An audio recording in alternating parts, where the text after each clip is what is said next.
here with creative guru Jane Dunnewold, and we are talking creative strength training. So Jane, get me fit, get me creatively fit. What are we gonna do? Well, actually, I want to talk about my three-legged stool idea. Okay.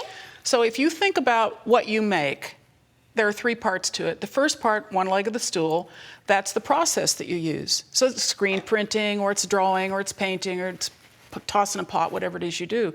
Then there's another leg of the stool, and that's your materials. So if I'm a ceramic artist, that's the clay, the paint, the product, basically. Yeah.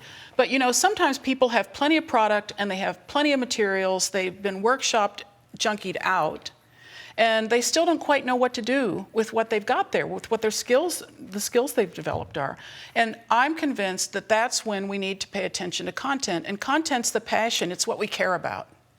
Well, I also think content is the story that you're telling. It is. And it reminds me of other creative strength training exercises of yours, where what you've done is you've told us to go into our past, to look to references of our own, to think about who around us controls our creativity, and all of that emotion, all of those stories. I mean, if I look at the pieces that you've brought with you here, like, I think these pieces tell a story to me, and that's content. You're right, and they're good examples of that. This one is Adrian Buffington, and it's part of a series, which is always great to be able to work with the same theme for several pieces, and it's called Dreaming, and it so effectively shows that idea of dreaming. And then these two are from Joyce Ritter, and they were made for a friend who was dying of cancer, and they represent the different stages, including being able to open the door and walk pain-free back out into the new reality of death. I think when things are really hard, art helps you to express those feelings, It you does. know? So go ahead and tell your story.